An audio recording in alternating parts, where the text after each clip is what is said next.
Before we get into today's show, let me tell you about HubSpot. If you're hustling in the trenches to build a business or bootstrapping one of your own, let's talk about an AI-powered tool that can lighten up your workload a bit. HubSpot's Campaign Assistant is a game changer for creating marketing campaigns at scale. It quickly turns your key selling points into a cohesive pitch, which helps you deliver knockout emails, ads, and landing pages in minutes. So let Campaign Assistant take care of the campaigns so you can get back to growing your business. Work smarter, not harder at HubSpot.com/campaign-assistant.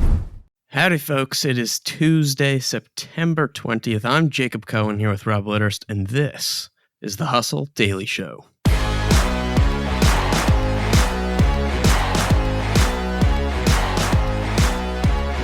Today we're going to be taking a walk down aisle 5. We're talking about groceries and the future of grocery shopping. For years, especially the last few years, online grocery shopping seemed to be the only way forward and has gotten very popular. But Instacart and Amazon are now more bullish than ever on in-person grocery shopping. So what's that all about? We're going to discuss it. But before we get into all that, let's take a quick look at what else is going on in the business and tech world. Let's get crack-lacking.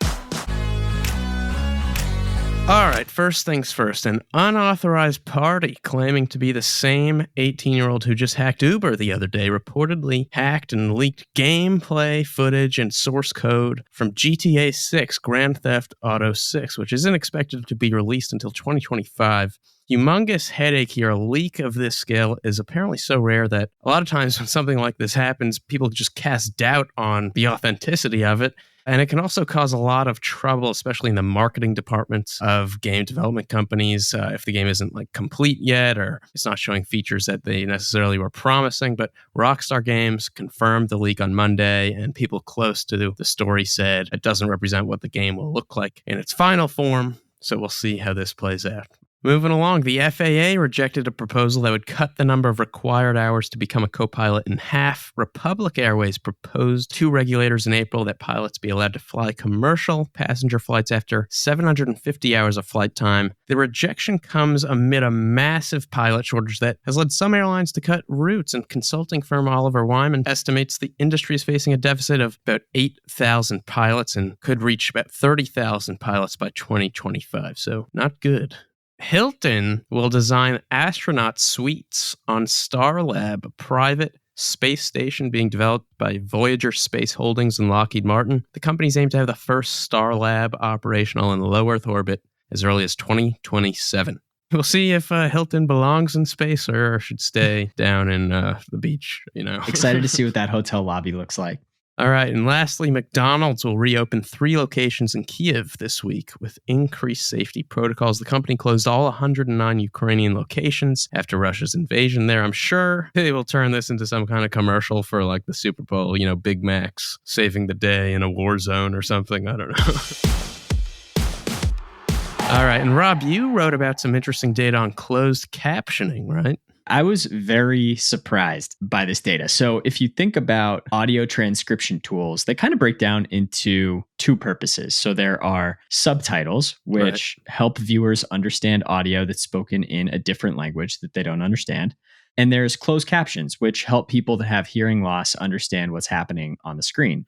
If I ever have subtitles on the screen, it's usually accidental, and it usually takes me 10 minutes to figure out how to turn them off on my TV because I'm just an absolute neophyte. But getting to the data, a recent survey from Preply looked at subtitle usage by generation. So Gen Z, 70% of respondents said that they use subtitles and captions, which is just crazy to me. That's high. Yeah, that's like a wild majority. For millennials, it was 53%. And if you compare that to Gen Xers, which was 38%, and then baby boomers, which is 35%, you would think that those generations would ultimately, being older, maybe have more hearing loss, and would use subtitles more. It's these younger demographics that are using subtitles like crazy. And it's just this really kind of counterintuitive finding. But then when you realize what's kind of happening in the marketplace, it all seems to make sense. Yeah, that is interesting. I've actually noticed myself starting to use subtitles more. I don't really know why. Oh, yeah? I used to hate subtitles. And now I'm like, I don't know. Sometimes I can't understand half the words people say on TV anymore. I just need to read it. Even The Sopranos, sometimes I was like, what are they talking about? Like, I literally can't understand them right now.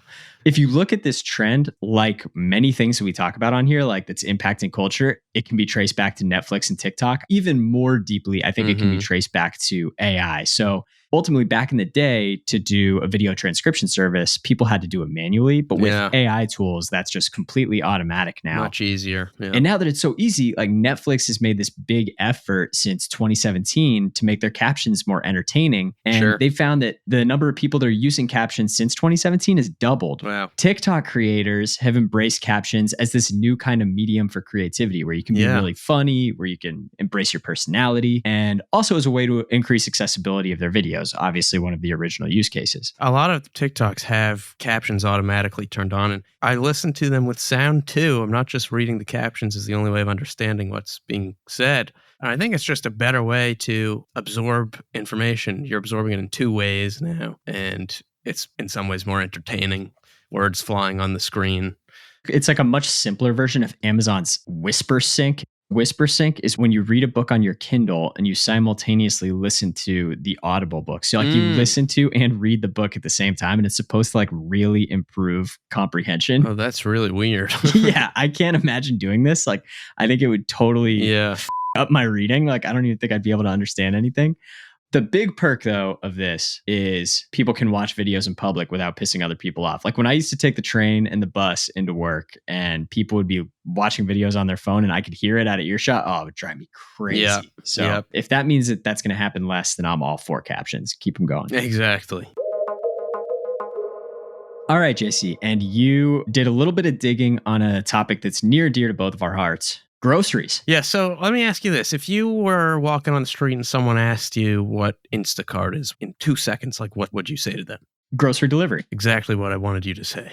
And they do that, right? That's the correct answer. They do grocery delivery, and they do it really well. They're growing a lot. They serve 75,000 retail locations, 600,000 users. Sheesh. They do billions and billions of dollars in volume of grocery delivery. We're moving to a world now where companies like Instacart, companies like Amazon, companies that have really pioneered online shopping, especially in the grocery space, are investing more in this hybrid approach and in many ways in-person grocery shopping.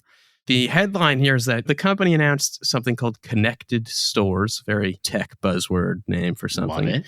It's their platform basically to seamlessly bridge all their operations software that they now offer grocery stores with some hardware products, like something that they built called the Caper Cart, which is a smart cart, has scales, sensors, a screen, scanners, so you can order things from the deli counter while you're shopping. You can navigate to whatever aisle the salad dressing's on. You could check out from the cart, all that stuff. Necessary? I don't know. Does it improve the experience? Maybe, but it's cool. Then they also introduced carrot tags, which are these e-ink price tags that have QR codes and LEDs on them. So you're walking down the aisle, you're looking on the Caper Cart for your salad dressing, and it'll blink to you on an LED from down the aisle so you know where the salad dressing is that you want. Pretty neat. Love that. It's far from the first to try its hand at some of these gadgets and gizmos, but they are, I believe, one of the first to be able to implement this kind of hardware with a full service software platform at real scale to make a really great experience for both the shoppers and the retailers. And the question is, where is this all headed? Is it worth it? Why is anyone doing this? So, of course, it's headed where all mass market opportunities and tributaries flow, the Amazon. Amazon's foray into food runs really deep. It extends far beyond their almost $14 billion acquisition of Whole Foods. It extends deep into the shopping experience here and things like delivery and payments. Amazon has spent years perfecting its Just Walk Out tech that it's white labeled, which lets you literally just take something off a shelf and walk out, and it knows what to charge you for. They have recently introduced palm scanning for payments at checkout counters. And they're expanding Amazon Fresh, which is literally just their large-scale supermarket chain. They have 44 locations now and counting. But there's also this company yesterday that raised $100 million called Swiftly, one thing they do is build brick and mortar grocery apps for just like local kind of grocery chains. Nice. They apparently cover 10% of the US market, which is pretty remarkable. Big picture, you have companies like Instacart and Amazon who, as I said, pioneered online shopping. And we have them being extremely bullish and investing tons of money in a future where you're still walking down the aisles, holding your breath, walking past the seafood counter, you know? Yeah, every time.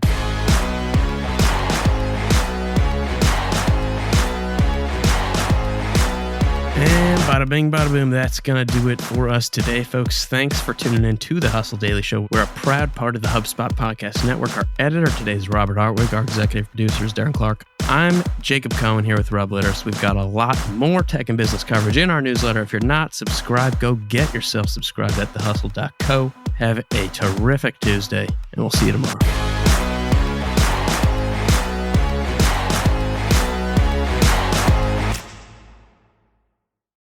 Hey guys, if you listen to the Hustle Daily Show on Google Podcasts, we want to let you know that the option will no longer be available pretty soon. Google is sunsetting its podcast app sometime in early 2024 in favor of YouTube Music, and we want to give you a heads up before it's too late, since that time's almost here. The Hustle Daily Show is available everywhere and anywhere that you listen to podcasts, like Apple Podcasts and Spotify. If you're using YouTube Music, we are there as well. If you're an Android fan, there are plenty of apps like Overcast, Pocket Casts, Player FM, and more. So just search for us wherever you decide to listen to your favorite podcasts.